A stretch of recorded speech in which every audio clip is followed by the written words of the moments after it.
Howdy, friends. Steve DePoe here for the Rose Realty team with this week's Real Estate Vlog for North Texas. Today's topic, 4.5 amenities that are currently on buyers' wish lists. Let's look at that list, huh? So, number one, Zoom rooms. So people are looking more and more when they start doing the searches on the various search engines. They're looking for home offices and Zoom rooms.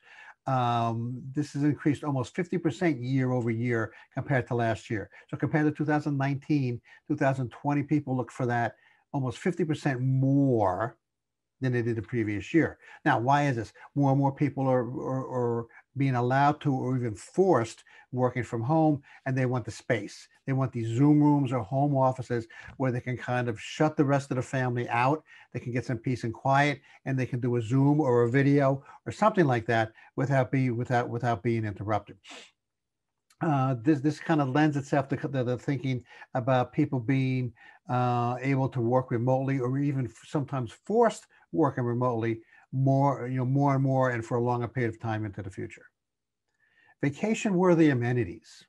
So a study was conducted, a survey, and people were willing to pay about 5.5% premium for listings that had spa-like features. So pools, hot tubs, saunas, home gyms, nice picnic, nice patio in the backyard. If it wasn't connected to the house and directly on your house, they wanted it in the environment, in the as part of the amenities that came along with living in that particular housing development.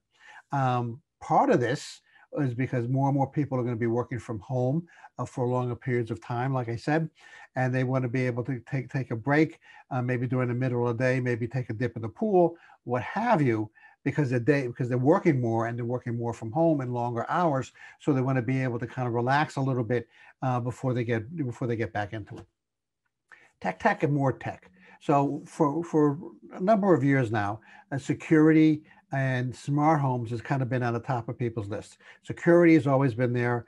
They've been building houses with security systems built in for decades now.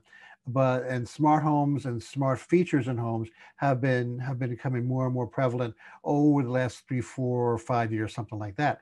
Well, now more and more people are interested in smart home technology to safeguard them against coronavirus, other viruses, and the flu.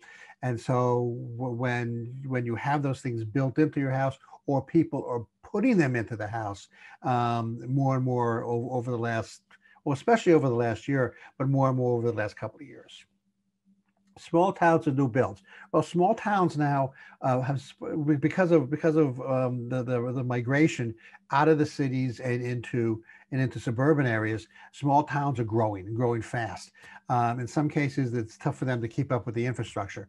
In some cases, they kind of lag a little bit, or some smarter cities with smarter mayors and town councils, they've kind of thought about this and kind of worked ahead, and maybe got some of the infrastructure done ahead of time, or applied for grants or whatever from the state, to build the infrastructure around their booming housing development.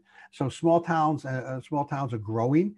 They're getting more and more new developments. Take a look at anything north and west of the Metroplex here. That's where we're moving out towards the north and west. And a lot of these small towns, Justin, Crum, and others, Ponder, Saginaw, they're just booming right now. There's a lot of growth out there with a lot of new housing developments, and more room. Millennials and Gen Zers want more and more room. So like I said, kind of a study, a home office, or even an extra bedroom. They're also looking for finished basements, but here in North Texas, we don't have finished basements because of the soil content. So they're looking for additional bedrooms and studies and bathrooms and those kinds of things. So everybody's not quite as cramped as they used to be. Now, why is that? Well, part of that is because, again, more and more people are working remote for a longer period of time. and they want that room to be able to kind of stretch out a little bit, right? To kind of stretch out and not be running into each other.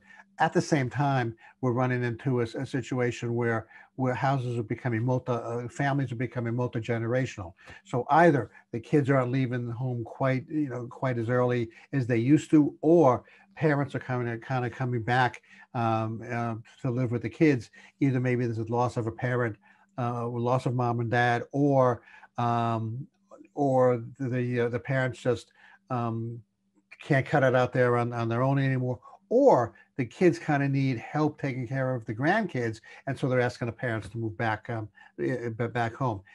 Either way, people are looking for more and more room, extra bedrooms, studies, extra baths, that kind of thing, in their housing. Very fascinating, very interesting topic. Next week we're gonna get diving more and more into the complexities, if you will, of home ownership.